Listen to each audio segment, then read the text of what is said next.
Up for discussion today, cornflakes. A lot of modern cereals are loaded with refined sugar, hydrogenated oils, grains contaminated with glyphosate, artificial flavors and colors, synthetic vitamins and minerals, and the list goes on. But are cornflakes any different? Is it really a healthy cereal with the goodness of grains, or is it just made to look that way in comparison with competitors? To answer this, we first have to decide what makes a food healthy. In my very subjective, unscientific opinion, there are at least three main aspects to consider to determine if a modern food is healthy. The first being the number of ingredients. Products with more than 30 ingredients are difficult to argue for in terms of health, in my opinion. This is somewhat of a crude gauge, as products with only one ingredient, like refined sugar, are not necessarily healthy.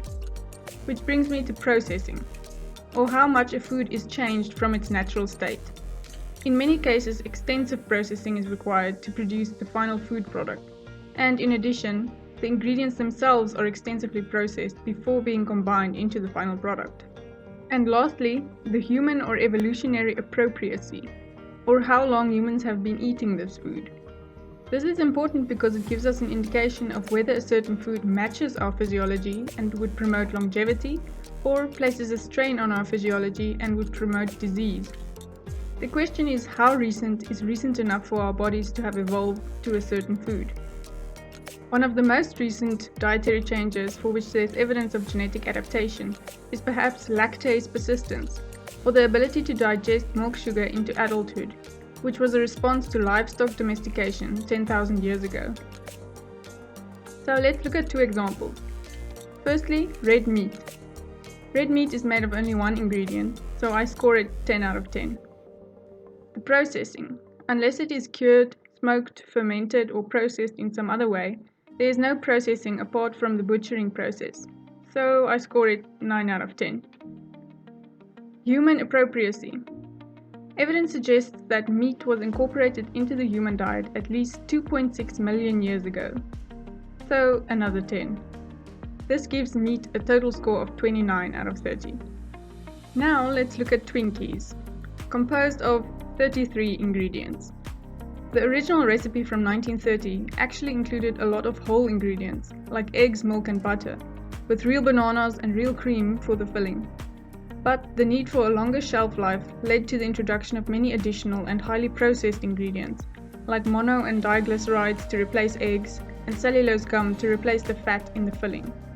So I'm scoring it 2 out of 10. Processing. All the ingredients for the batter are mixed, poured into metal molds, baked, and then it is injected with the cream filling. This process in itself is not that extensive, but consider how highly processed many of the ingredients that make up a Twinkie already are, like high fructose corn syrup, cottonseed oil, and many of the other ingredients. And for this reason, Twinkies can really be considered a highly processed food. Score 3. Human appropriacy. Are Twinkies an evolutionary appropriate food for humans? If we merely look at the first ingredient, bleached enriched wheat flour, it has only been around since the 1930s. Or if we look at red 40, a food colorant produced from petroleum that has only been around since the 70s. In this very short time span, it would not have been possible for our physiology to adapt to these food-like substances. I give it a 2. This gives Twinkies an overall health score of 7 out of 30. Maybe a food that never goes off isn't exactly optimal for human health. A Twinkie. It's over 1,000 years old. Doesn't matter. The food of the ancients never goes off. It's indestructible. Now back to cornflakes. Let's first take a look at some of the ingredients. The first being maize or corn. A crop domesticated in Mexico 10,000 years ago, maize has become a staple food in many parts of the world. It is high in vitamins and minerals such as folate, niacin, vitamin B6, potassium, and pantothenic acid. But there is one significant difference between modern maize and maize consumed historically, and that is the preparation.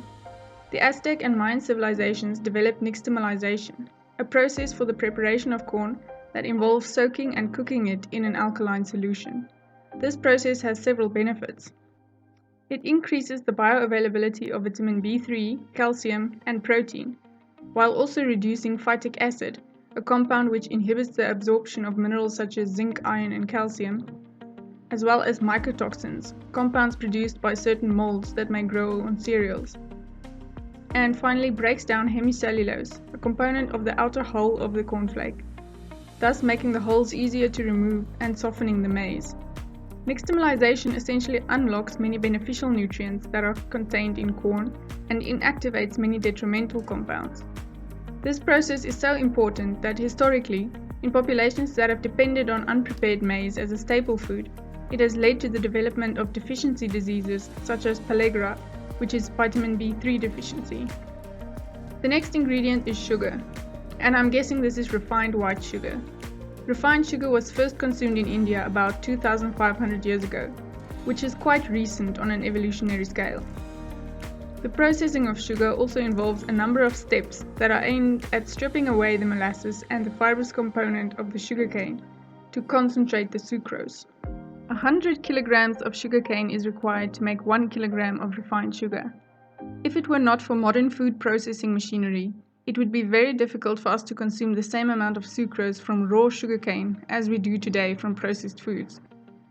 Overconsumption of refined sugar has also been linked to negative health effects such as accelerated aging, weight gain, heart disease, type 2 diabetes, cancer, depression, etc. One more ingredient of note is iron. You may have come across some of these videos of people extracting the iron from their cornflakes using a magnet. This is because cereals are fortified with metallic iron. For iron to be absorbed by the body, it must be in ionic form. It has however been shown that when mimicking the pH of the stomach, a fraction of the metallic iron particles, between 8 and 13%, can be solubilized and therefore absorbed. However, according to some, iron has long been recognized as a dangerous oxidant as well as mutagen and carcinogen, and excessive intake thereof has been observed to be a risk factor for a great variety of acute and chronic diseases. One US survey has also found that 99.8% of men and around 97% of women have sufficient iron levels. But despite the FDA's requirement of only 13 to 26 milligrams of iron for cornmeal, 92% of cereal manufacturers in the US still add further quantities of iron to their cereals, with the actual iron content of the cereals also being up to 150% of the value stated on the label. Now let's take a look at the process to produce cornflakes as a whole. Cornflakes are made when cornmeal is mixed with other ingredients, extruded, flattened, dried, baked, and cooled. Extrusion is another problematic process. It is a technique where the batter is forced through a die, and it is used to produce the desired shape, such as tubes or rods, or in the case of cornflakes, balls that will later be flattened. The problem with this is that the extruder uses very high temperatures and pressures to force the batter through the die. According to some studies, this disrupts the proteins found in grains and allows them to interact with each other. The resulting compounds are toxic and can negatively affect the nervous system.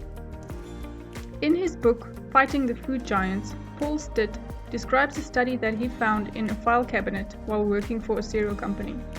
The study performed an experiment in 1942 on 4 sets of rats. One group was given plain whole wheat grains, water, and a nutrient solution of synthetic vitamins and minerals. A second group was given extruded cereal in the form of puffed wheat, along with water and the nutrient solution. A third set was given water and white sugar, and a fourth set was given nothing but water and the nutrient solution. The study showed that the rats that received the whole wheat lived over a year on the diet. The rats that had only water and nutrients lived about 2 months, and the rats on the white sugar and water diet lived about 1 month. Surprisingly, the rats given the nutrient solution, water, and all the puffed wheat they wanted died within 2 weeks. The Weston A. Price Foundation talks about this study on their website, stating that these results suggest that there was something very toxic in the puffed wheat itself. Extrusion is also a very recent invention, with breakfast cereals only having been produced by extrusion since the 1930s. So, knowing this, let's take a look at the health score for cornflakes. In terms of number of ingredients, it contains 16, which I'm going to say deserves a moderate score of 5. In terms of processing, some of the ingredients are highly processed, such as sugar, which is correlated with negative health effects. as well as iron, a mineral that most people are not deficient in, and the excessive consumption of which is correlated with various diseases. The corn used in cornflakes is also not prepared in any way to unlock the nutrients and inactivate some of the harmful substances, such as phytic acid. This can lead to nutrient deficiencies in the long run if cornflakes make out a large part of the diet. Lastly, cornflakes are extruded, a process which turns proteins into neurotoxins and likely has adverse effects on the nervous system. For that reason, I score it a 2. Concerning human appropriacy, I might consider corn a human appropriate food, since it has been eaten for 10,000 years and has sustained populations as a staple food. However, modern cornflakes, with the current combination of ingredients and current manufacturing processes, of which extrusion is very recent, I would not consider a human appropriate food. This gives a total score of 10 out of 30. Cornflakes may be slightly healthier than other cereals, especially those containing much greater amounts of sugar or other artificial flavors and colors, but it may still not be the optimal breakfast food. To avoid some of the problems associated with store-bought cornflakes, you might try as alternative maize meal porridge or making homemade cornflakes. This could also limit the sugar content or replace refined sugar with alternative sweeteners and allow the proper preparation of corn. This was by no means an extensive breakdown of all the ingredients or the processes involved in making cornflakes, but simply a highlight of some potential issues in terms of health. Please do your own research into the subject and do share your thoughts and comments. Thank you for watching.